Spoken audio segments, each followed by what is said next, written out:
પ્રાણાયામ કરીને આપણે પ્રાણાયામ કરી તો પ્રાણાયામ કરીએ એટલે પછી સારી ભૂખ લાગે. અહીંયા તો તમે પ્રાણાયામ કર્યા વગર પ્રાણાયામ ચાલુ કરો ને એટલે સારી ભૂખ વધી જાય. ભૂખ વધી કે શું કરો ખબર કે શરીરની અંદર જે ચંદ્રનો જે પ્રભાવ વાળો મટીરિયલ પડ્યું હતું બેલેન્સ છે કે ચંદ્ર અને સૂર્ય ચંદ્ર ખોરાક તો એ મટીરિયલ થોડુંક સાઈડમાં રહી જાય. તમે પ્રાણાયામ કરો એટલે ઉર્જા લેવલ થોડુંક વધે એટલે જે સાઈડમાં જેટલા એમ થાય કે માલ ફૂટે એટલે આપણે કહી દેવાનું ભૂખ લાગી જાય. તો માલ કેવી રીતે ફૂટ્યું હોય હા તે વગેરે વગેરે એને ત્યાં અભ્યાસનો સમજણ ઊભી થાય એટલે સીધી એના બધા જે જ્ઞાન છે એ આખું જ્ઞાન અને સમજણ બધી આપણા વિભાગ 1 માં 2 માં 4 માં બધે પહોંચી જાય બધી કેટેગરીમાં. આપણે જે ઓલું પ્રાણાયામ કરાવી ખબર દાઢી શોધન એક નસુરથી લેવું અને બીજા એ ચંદ્ર અને સૂર્ય આપણે બોડીની અંદર ચંદ્ર અને સૂર્યને બેલેન્સ કરવા માટે આપણે અનકોન્શિયસલી પણ અજાણતા પણ આપણા વડીલો કે અમુક વસ્તુ ઘણી બધી કહેતા હોય જીવનમાં. ગ્રહોની વાત નીકળે કે ભાગ્યની વાત નીકળે ને તે કહેશે કે જેનો સૂર્ય હમવો હોય એને બધું હમવું જ હોય. આવી વાતો ઘણા લોકો સાંભળી હશે કારણ કે સૂર્ય પાવર હે મુખ્ય જે સ્ત્રોત છે કારણ કે સૂર્યની અસર સીધી આપણી જોડે છે. સૂર્ય નહીં કે એ પદાર્થમાં પેલી અસર પડે અને પછી એ આપણામાં પડે એવું કશું હોતું નથી. સૂર્ય એક એવો ગ્રહ છે કારણ કે એ ગ્રહ નથી તારો હોય. સૂર્ય છે એ ગ્રહ નથી તારો હોય. તારાની અસર સીધી આપણે ઉપર આવે અને એ જે પ્રભાવ વધી ગયા તો પછી બાકી બધા ગ્રહો એની વાય રેડાવાના છે કોઈ સવાલ જ નથી. એ ગ્રહોની ઇફેક્ટ હોય કે અકસ્માતનો નિયમ હોય XYZ ગમે એ હોય એક જ વસ્તુ તમામ જે ચીજો હોય એની અંદર કરવાનું જ હોય એક જ વસ્તુ આત્મસ્મરણ. જે કાંઈ બની રહ્યું હોય આપણી જોડે આપણે આપણી પોતાની જાતને યાદ રાખી અને બધું કરવાની છૂટ. મારે આ ભાઈ લાફો મારવું હોય તો કન્ડિશન એટલી કે પહેલી તમે તમારી જાતને યાદ રાખો કે હું છું, હું મારું અસ્તિત્વ હે અને હવે એ અસ્તિત્વ સાથે હું આને લાફો મારી રહ્યો હું. અને જો કેટલા મારી ટ્રાય કરો તો મારવાની હોય તો એક વ્યક્તિ બીજી વ્યક્તિને લાફો મારવાની ટ્રાય કરો અને એની અંદર કન્ડિશન એટલી કે પહેલી કન્ડિશન કે હું મારું અસ્તિત્વ આ પૃથ્વી પર છે એ હું યાદ રાખીને આને લઈને લાફો મારી રહ્યો હું. સમજ્યા? તો લાફો મરાશે તો પછી ખોટું થવાનો સવાલ જ ક્યાં આવ્યો? જીવનમાં નિયમ રૂકા દડાવી નાખ્યા. આમ કરવું જોઈએ, આમ ન કરવું જોઈએ, આમ થાય આમ વગેરે મારા નિયમોનું લિસ્ટ એટલું બધું લાંબુ થઈ ગયું પૃથ્વી ઉપર કે આપણે નિયમોમાં ઉલજી ગયા આખા. સમજ્યા? નિયમની અંદર જ ઉલજી ગયા આપણે. નિયમો એકચ્યુઅલી મનુષ્યને જીવોને બેટર બનાવવા માટે કરવામાં આવેલા છે અને આપણે નિયમોમાં ખોવાઈ ગયા. મેં આમ કરવું ખપે, આમ ના કરવું ખપે, આમ થાય આમ ના થાય વગેરે વગેરે વગેરે નિયમોના જંગલની અંદર આપણે ઉલજી ગયા. કશું કરી શકતા નથી. ક્રોધ કરવો ખપે, ઈર્ષા ના કરાય, અદેખાઈ ના કરવી. અરે તમે જાગી જાઓ તો બધું મટી જશે. કારણ કે જે જાગ્યો એ મનુષ્ય થયો અને મનુષ્ય કોઈ ખોટું કર્મ કરી શકે નહીં. સીધી જ વાત છે.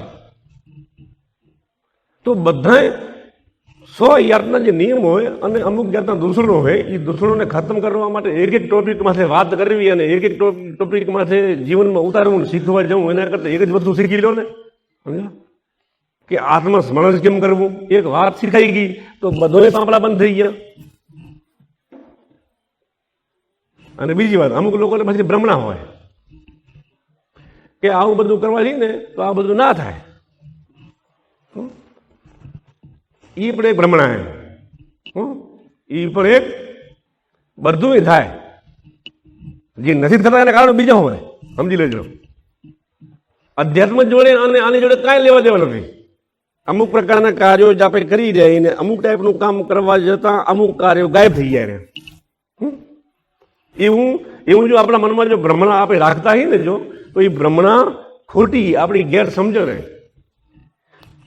અમુક પ્રસંગોમાં એ કાયમ કર્મ ગાયબ થઈ ગયા, તો ગાયબ થઈ ગયા એ એના કારણો પાછળ બીજા હોય, એ ના હોય.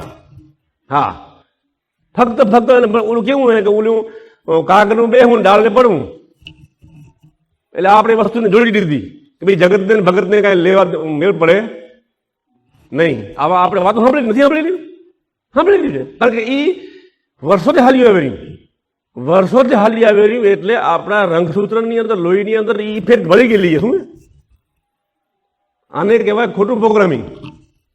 આપણા ડીએનએ ને એવું ખોટી રીતે પ્રોગ્રામ કરેલા છે. આ વાતું આપણા મગજમાં ઘૂસી ગયેલી હોય,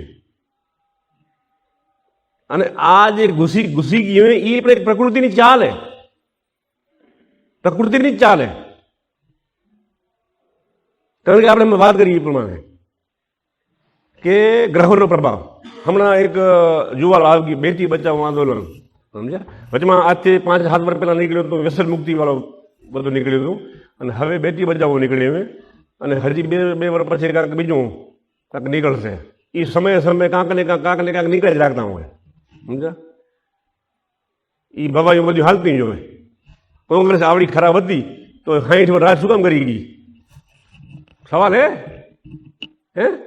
કેને નથી ગમતી? વ્યક્તિગત તમે પૂછો તો કેને ગમતી નથી? તો આવી શું કરવા નહીં સમજાય. ગ્રહોની ઇફેક્ટ, સામૂહિક વસ્તુ જે બની રહી છે એ ગ્રહોની અસર છે. એ તમે ગમે એમ કરો એ જાય, સમય બદલાય એટલે બદલાઈ ગયું પોતવાળું. આવી રીતે બધી વસ્તુ સામૂહિક થઈ રહી છે, અને આપણે એના દોરવાળા દોરાઈ જઈએ. અને પાછળ મોદી મારે આમ કરે, એને આમ કરવું ખબર, આપણે બેઠા બેઠા સલામ અહીંયા ઠોકી પડ્યા. એને શું કરવું જોઈએ? લિસ્ટાપે બનાવીએ બેઠા બેઠા. શું કરે? આપણે અહીંયા કરે સૂચના હું મૂકી દીધી દિલ્હીમાં, મોદી આમ કરવું જોઈએ. એને શું કરવું એને ખબર છે. એટલે એક દસ્તાવેજ ટૂંકમાં વાત છે જાગવાની. જો જાગીએ તો બધી લેફ્ટ મટી જાય. જીવનમાં સફળતા નિષ્ફળતા આવે ને જે એ અંદરના એસેન્સ છે, અંદરનું એસેન્સ, સત્વ. સત્વ એટલે કે અંદર એવો મસાલો કે જે જન્મતાની હાથે અમુક આપણા ડીએનએની અંદર રેકોર્ડ થઈને આવેલો હોય. એ મસાલા થકી, એ મસાલો અંદર જે ભરેલો હોય, જે સામગ્રી અંદર ભરેલી હોય, એ સામગ્રી અનુસાર જ આપણું જીવન આજુબાજુના પદાર્થોને આકર્ષિત કરે, અલગ અલગ ગ્રહોની ઇફેક્ટે ખેંચે, અને એનું જીવન નિર્માણ થાય. આવી જે સિસ્ટમ છે એને એસેન્સ કહેવાય, સત્વ કહેવાય. એને દેશી ભાષામાં કહેવું તો આપણી તાસીર કહેવાય. અને એ તાસીર કયા ટાઈપની છે એ પ્રમાણે હ્યુમન બિંગ, મતલબ કે મનુષ્ય હસ્તી એ પ્રમાણે નક્કી થાય. પણ જન્મ્યા પછી જગતની અંદર લઈને ક્યાંક આવ્યો, બારે કાંક અલગ પ્રકારનું ઘટિત થયું. એટલે વ્યક્તિત્વ જે નિર્માણ થયું, જગત અંદરનું કાંક હે અને બારે વિરોધાભાસ ઊભો થયો, એટલે અલગ એક મોહરું ઊભું થયું. આજે અલગ અલગ પ્રકારના જે મોહરા ઊભા થયા, એ મોહરાનો જે સરવાળો છે એ હે વ્યક્તિત્વ, આપણું પર્સનાલિટી. પર્સનાલિટી હંમેશા ડુપ્લિકેટ હોઈ શકે. પર્સનાલિટી કોઈ પણ દિવસ અસલી હોઈ શકે નહીં. એ આપણું મોહરું હોય અને જરૂરી છે. એ જરૂરી જીવન જીવવા માટે આપણી પર્સનાલિટી હોય. હું અત્યારે અહીંયા લેક્ચર દઈ રહ્યો હું, એક વક્તા તરીકે મારી પર્સનાલિટી હોય તો વક્તા તરીકે જે મારી પર્સનાલિટીને હું આગળ ધરીને હું જીવન જીવી શકું નહીં. ઉપયોગ ન કર્યો તો પ્રકૃતિ દંડિત કરે, પ્રકૃતિ સજા કરે, અને જે સજા કરે એ 50-60 વર્ષ થાય એટલે પછી એ સજા છે રોગોના રૂપમાં. એ કુંઠિત થયેલું સત્વ, કુંઠિત થયેલું સત્વ, કારણ કે ઉર્જા એ ઉર્જા જ્યાં વપરાવી ખપે ત્યાં આપણે વાપરી નહીં. આપે પેદા કરેલી હતી, આપણે લઈને આવેલા હતા, એ વાપરવા આવ્યા હતા, અને એ વાપરી નહીં, એટલે એ રોગોના સ્વરૂપમાં એ પ્રગટ થવા માંડે. ગુડામાં ચાલુ થાય, કમરમાં ચાલુ થાય, હૃદય બગડે, લીવર બગડે, XYZ આપણા બધા જે શરીરની સિસ્ટમો હોય એ સિસ્ટમો મને ફેલ થવા, સમજ્યા? બરોબર. તો એ જે અંદર ઇનપુટ જઈ રહ્યું હોય એ અંદર એવું જો લાગતું હોય તો એ જેટલું થાય એટલું પણ કરવાનું જ. જેટલું થાય એટલું કરવાનું છે. જો કરશો તો લેવલ ઊંચું હશે અને એ પ્રોપર્ટી જે મારી અંદર ગઈ હમણાં અહીંયા જાય રહી એ પ્રોપર્ટી તમને ડિસ્ટર્બ કરશે નહીં. પણ જીવનમાં આ મૃત્યુ સુધીમાં જો એનો ઉપયોગ નહીં થાય સમજ્યા તો એ જો અમુક હદ સુધી રહી તો ઠીક વાત ન કે એ ડિસ્ટર્બ કરે. અને એ પ્રોપર્ટી જે પડી હશે એ મૃત્યુની છેલ્લી કરી. મૃત્યુ જ્યારે જીવ જાય ને તે અમુક એની અમુક મિનિટો પહેલા એ સોફ્ટવેર ખુલી જાય બધે. આપણી અંદર જે કંઈ પડી હોય મસાલો એ મૃત્યુની અમુક સમય પહેલા એ સોફ્ટવેર બધા ખોલવા પડી જાય, રેકોર્ડિંગ ચાલુ થાય, આ બધું ખોલું થઈ જાય જે ભર્યું હોય બધું સમજ્યા. તો એ ડિસ્પ્લેમાં આવે ઓહો સારું આટલું હતું મારે પડ્યું આપણે કર્યું નહીં કાંઈ. જે કર્યું નહીં કરવા જેવું હતું એ કર્યું નહીં એ ખબર પડી કારણ કે તે એ જે જીવ જાય ને ત્યારે ગ્રહોનો પ્રભાવ આ તે પ્રકૃતિના જે આપણે પ્રભાવ વાત કરી ને તમામ પ્રભાવો ત્યાં સ્થગિત થઈ ગયા, બંધ થઈ ગયા. મૃત્યુની ઘટના વખતે અંદર જે પડેલું હોય એ ચાલુ થાય, આજુબાજુનો પ્રભાવ તમામ બંધ થઈ ગયા, કોઈ પ્રભાવ ત્યાં અસર કરે નહીં. એટલે એની ચેતના એ વસ્તુની અંદર સ્થિર થવા માટે અને જોવા માટે ઘટના ઓહો આમે આમે આમે આ તો બાઈક રહી ગયો, આ કરવું હતું આ તો નહોતું કરવું વગેરે વગેરે વગેરે. એટલી બધી ઝડપમાં એ રીલ ફરવા માંડે અને એમ કરતે કરતે એ 5-7-10 મિનિટમાં બધું ફરી જાય અને જીવ નીકળી જાય. હવે જીવ નીકળે અને હું રીલ ફેરતી જે વિચારના ભાગ પાડેલા હોય એમાં શું કહે છે ખાના હોય. માનો કે આપણે દુકાનમાં જઈએ દુકાનમાં ખાના તો એવા ખાના આપણી અંદર ખાના હોય કે જે પ્રભાવ એનું ખાનું અલગ હોય, પ્રભાવ બીનું ખાનું નોખું હોય, પ્રભાવ સીનું ખાનું નોખું હોય. ઘણી વખત મિક્સ થયેલા હોય, ઘણી વખત માલમાં મિક્સ થઈ ગયેલો હોય. એ પ્રભાવના ખાનામાં થોડોક બી ભરી ગયો અને બીમાં થોડોક સી ભળી ગયો, એમાં ક્યાંક ગડબડ થયેલી હોય. એ ગડબડ ક્યારે થાય ખબર?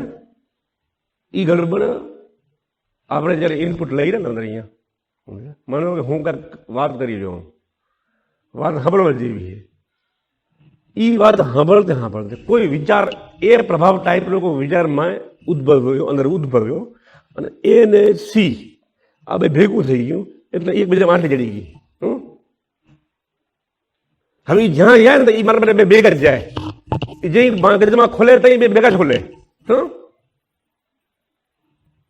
એવું જે હોય ને જે કચરો કહેવાય, શું કહેવાય? આ એકચ્યુઅલી કચરો જ કહેવાય. એ ના કહેવાય ને સી એ ના કહેવાય ને બી એ ના કહેવાય, એને કચરો જ કહેવાય. એ કચરો હોય ને જે એનું ખાનું આખું નોખું હોય, એનું ખાનું નોખું હોય. માની પર ખાના પ્યોર જ હોવા ખપે. એ એરનું ખાનું, બીનું ખાનું, સીનું ખાનું નોખા જ ખપે. જો ખાનામાં ભેગા થઈ ગયા આટલું ચડી ગયું એ કન્ફ્યુઝન છે. અને એ જેના જીવનમાં એ આંટીયું વાળું જે છે એ ખાનું ડિસ્પ્લે ઉપર આવી ગયું, એ વ્યક્તિ જ્યારે જીવન જીવે રહી ત્યારે દુનિયાને પાગલ કે શું કે પાગલપણું હોય ને જે પાગલપણું આ હે કે એની અંદર જે કાંઈ પ્રગટ થઈ રહ્યું હોય એ કોઈ ઓરિજિનલ બાલ છે જ નહીં. નથી પડ્યો છે પણ હું ટેબલ માટે ફાઇલ બીજી કોક આવી ગઈ હોય, ખાનું ખોલી કોક બીજું ગયું હોય. ટૂંકમાં બીજા અર્થમાં કેવું તો અલગ ટાઈપનું ખાનું કોક ખોલી ગયું હોય. હવે જ્યારે જીવ છૂટે રહ્યો, જીવતે જીવ એને નિપટાયા નહીં, એને ન નિપટાયા, એના સોલ્યુશન ન કર્યા, યા તો એને સમજવાનો પ્રયત્ન ન કર્યો અને જીવ નીકળે અને પોતે દુર્ભાગ્યવશ એ ફાઇલ ચાલુ હોય, કચરા પેટી વાળો ડબ્બો ચાલુ ખુલી ગયો હોય અને ચેતના એમાં હોય અને જીવ નીકળી ગયો. લોચો પડી ગયો જબરો.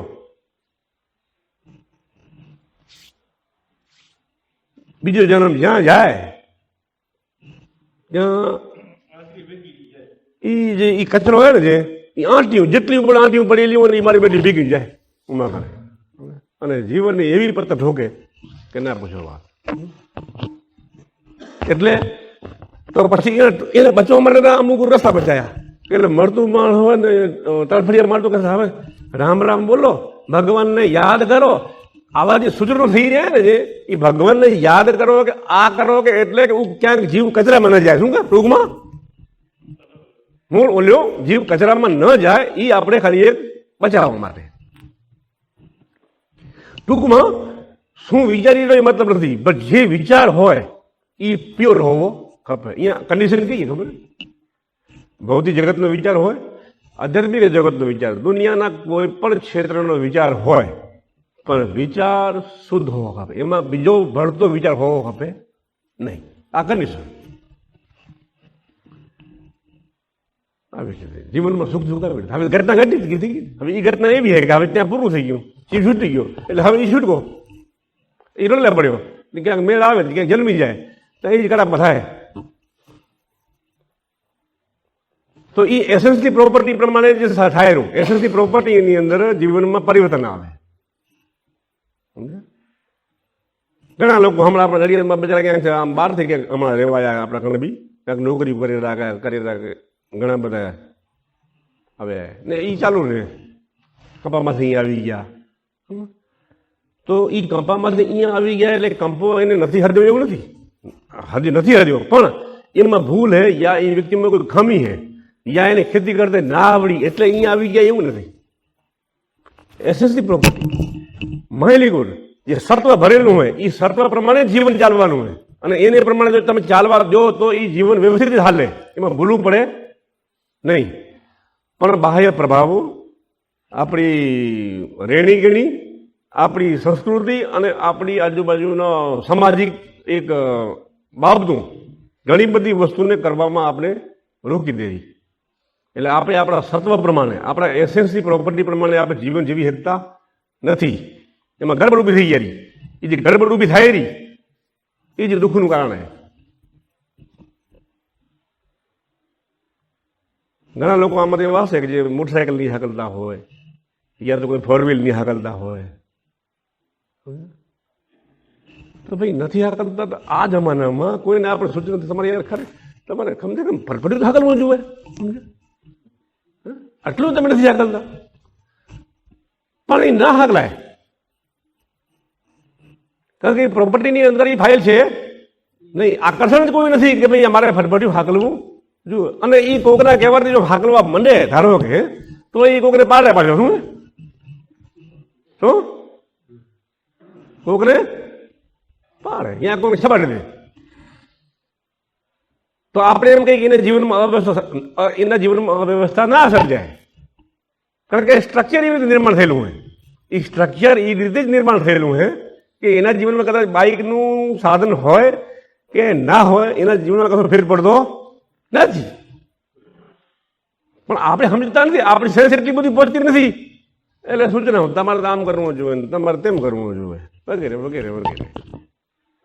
એટલે હવે જે વ્યક્તિને એ બાઇક નથી આવડતી એને પાછું એટલી નોલેજ નથી કે મને બાઇક શું કામ નથી આવડતી, પાછી શું બસ એને નથી આવડતી એટલે જ ખબર હે, બીજી વિશેષ ખબર નથી. હવે મારા તમારે જેવા કોઈ સલામ ઠોક્યા રાખે એટલે પછી વિચારશે સારી મારે હાકી બધું જુએ ખરેખર બધા કહે રહ્યા, એટલે કોઈ બધી ટ્રાય કરે, કોઈ બધી ટ્રાય કરે તો કાં પડી જાય કાં ટાંકો જોડે